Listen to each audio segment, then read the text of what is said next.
العالمین نے ہر چیز تیرے لیے بنائی، لیکن تو نے کبھی سوچا کہ میں کس لیے ہوں؟ حضرات گرامی، جب رب نے یہ دیکھا کہ یہ انسان ناشکرا نکلا، اس نے کبھی شکر ادا نہ کیا، میں نے اسے سب کچھ عطا کیا، تو جب اس نے ناشکری کی تو رب نے فرمایا قتل الانسان ما اکفر، مر جائے یہ انسان جو بڑا ہی ناشکر ہے۔ اور سورۃ العادیات میں رب نے فرمایا ان الانسان لربہ لکنود، بے شک یہ انسان بڑا ہی ناشکر ہے، تباہ ہو جائے یہ انسان جو اتنا بڑا ناشکر ہے۔ حضرت موسیٰ علیہ السلام کی قوم جو بڑی لاڈلی تھی اور رب ان سے بڑا پیار کرتا تھا، رب العالمین نے جو ان کے لیے کھانے اتارے وہ کسی اور قوم کے لیے نہیں آئے، ان کے لیے آسمان سے من و سلوہ اترتا، وہ قوم ناشکری کرتی تو رب العالمین کی اس قوم نے، حضرت موسیٰ علیہ السلام کی اس قوم نے ناشکری کیا کی؟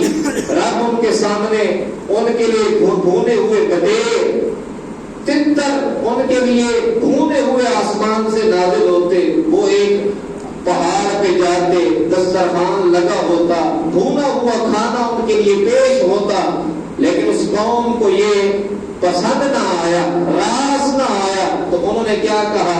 فَادْعُ لَنَا رَبَّكَ يُخْرِجْ لَنَا مِمَّا تُنبِتُ الْأَرْضُ مِن بَقْلِهَا وَقِثَّائِهَا وَفُومِهَا وَعَدَسِهَا وَبَصَلِهَا۔ پہلا پارہ سورۃ البقرہ ہے۔ اس قوم نے کہا اے موسیٰ، اے اللہ کے نبی، ہمیں یہ کھانا پسند نہیں ہے، اللہ رب العالمین کو بول کوئی ہمارے لیے پیاز اگائے، ہمارے لیے ساگ اگائے، ہمارے لیے مسور کی دال اگائے، ہمارے لیے کوئی ککڑی وغیرہ زمین کی پیداوار اگائے۔ اب اس قوم کو آسمان کا کھانا وہ پکا پکایا پسند نہ آیا، انہوں نے ناشکری کی۔ حضرت موسیٰ علیہ السلام نے کہا قَالَ أَتَسْتَبْدِلُونَ الَّذِي هُوَ أَدْنَىٰ بِالَّذِي هُوَ خَيْرٌ،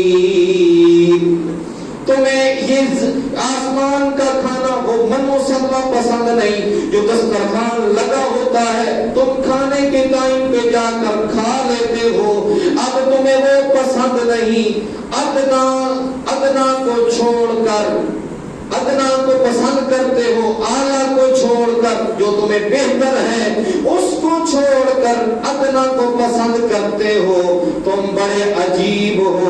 رب العالمین نے جب یہ نافرمانی دیکھی تو فرمایا ان الانسان لربہ لکنود، یہ انسان بڑا ہی ناشکرا ہے، ہم نے اسے چیک کیا، اسے ساری کائنات دی، لیکن اس نے کبھی شکر ادا نہ کیا، اس نے دنیا داروں کا دروازہ کھٹکایا، ہمارا دربار چھوڑا، اس نے لوگوں کے دروازوں پر جا کر بھیک مانگی، لیکن ہم دیکھتے رہے، یہی انسان ناشکریہ کرتا رہا، ہم نے اسے اشرف المخلوقات بنایا، اسے سب سے افضل بنایا، یہ کائنات میں سب سے افضل بن کے آیا، لیکن اس نے ناشکری کی، ہم دیکھتے رہے۔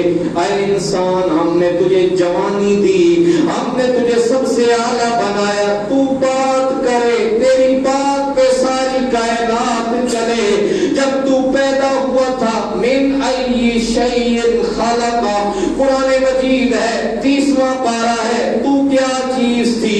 تیرے اندر تو کچھ نہیں تھا، من نطفہ، تو ایک نطفہ تھا، خلقہ فقدر، ہم نے تجھے ایک ترتیب سے بنایا ہے، ہم نے تجھے سر سے لے کر پاؤں تک ایک خوبصورت ڈھانچہ تیار کیا کہ ہمارا شاہکار چلے، دیکھنے والی دنیا کہے رب کا نائب جا رہا ہے۔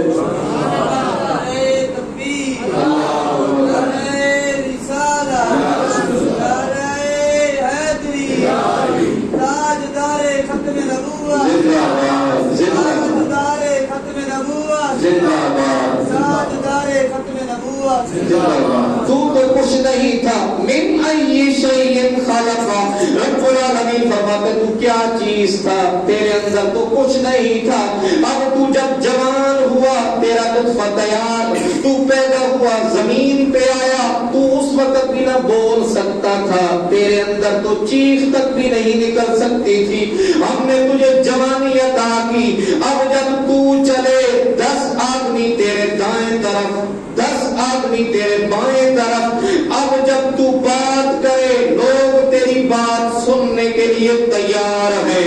اب تو ایک آرڈر کرے، تیرے آرڈر پر مرنے کے لیے تیار ہے. پیچھے کمال کس کا ہے؟ کمال رب العالمین کی ذات کا ہے. تو کچھ نہیں تھا. اب جب تو بڑھاپے کی عمر کو پہنچا، اب جب تجھے کھانسی لگنے لگی، تیرا جسم کانپنے لگا، اب تیرے بال سفید ہو گئے، وہی اولاد جس کے لیے نہ تو رات دیکھتا تھا، نہ دن دیکھتا تھا، نہ حلال دیکھتا تھا، نہ حرام دیکھتا تھا، وہی اولاد جو تجھ سے ایک سوال 100 بار کرتی تھی، تو اس کا جواب دیا کرتا تھا. اب وہی اولاد ایک علیحدہ کمرے میں چلی گئی، علیحدہ گھر کے اندر منتقل ہو گئی. اب وہی اولاد تجھے بابا سمجھنے لگی، بوڑھا سمجھنے لگی، دادا سمجھنے لگی. کسی نے کہا وہ بوڑھا آ رہا ہے، کسی نے کہا وہ اندھا آ رہا ہے. اب تیری قدر ختم ہو گئی، دنیا تجھ پہ تنگ ہو گئی، یہ زمین تجھ پہ تنگ ہو گئی. لیکن رب العالمین بھی دیکھ رہا تھا، وہ مہربان جس نے تجھے اعلیٰ بنایا ہے، کمال والا بنایا ہے، جس نے تیرے اوپر پہلے بھی مہربانی کی تھی، جو سب سے زیادہ مہربان ہے، وہ رب العالمین بھی دیکھ رہا تھا. اس نے حکم فرمایا اسرائیل جا، جی حکم یا رب جلیل. فرمایا جا اسرائیل 500 فرشتوں کی جماعت لے جا، میرے بندے کو پاس میرے پاس بلا کے لے آ.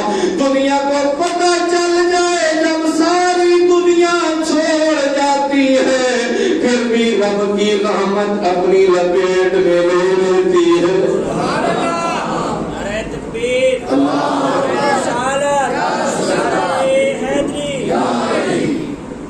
اب بھی اس نے مہربانی کی.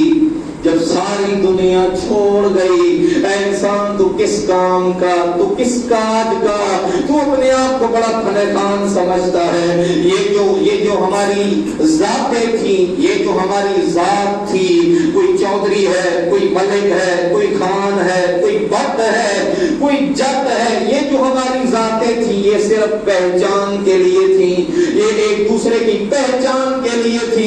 لیکن ہم اس کے اوپر فخر کر کے بیٹھ گئے. ایک سانس جو چل رہی ہے، اسی سانس پہ ہم فخر کر کے بیٹھ گئے. حضرات گرامی، یہ فخر کرنے والی باتیں نہیں ہیں، بلکہ فخر کرنے والی رب کی رحمت ہے. جس کے اوپر رب العالمین کرم فرمائے وہ انسان فخر کرے، یا اللہ تو نے میرے اوپر مہربانی فرمائی ہے، میں تیری مہربانی سے چل رہا ہوں. لیکن صرف یہی نہیں، اب بھی رب نے نہیں چھوڑا. موت کے بعد اگر کتا مرتا ہے، لوگ اسے کوڑی پہ ڈال دیتے ہیں. ایک حلال جانور بھی حرام مر جائے، اسے لوگ کوڑی پہ ڈال دیتے ہیں. ایک زندہ کی قدر ہوتی ہے، لیکن مرنے کے بعد اس کی قدر نہیں ہے. ایک غیر مسلم کافر مرتا ہے، اس کی قدر نہیں ہوتی، لوگ اسے جلا ڈالتے ہیں، راکھ کر کے اڑا دیتے ہیں. لیکن محمد عربی کا غلام مرا، حضور کا کلمہ گو مسلمان مرا. رب العالمین نے حکم فرمایا اور لوگوں اس کو کوڑی پہ نہیں ڈالنا، بلکہ آج اس کے غسل کا اہتمام کرو، اس کے لیے سب سے بہتر خوشبو کا اہتمام کرو. سارے لوگ جمع ہو جاؤ، اس کے لیے افسوس بھی کرو، اس کے لیے سارا اہتمام بھی کرو، جنازے کا اعلان بھی کرو، لوگوں کو جمع بھی کرو. آج اس کا انتظار ہوگا، کیونکہ محمد عربی کا غلام جا رہا ہے، حضور کا غلام جا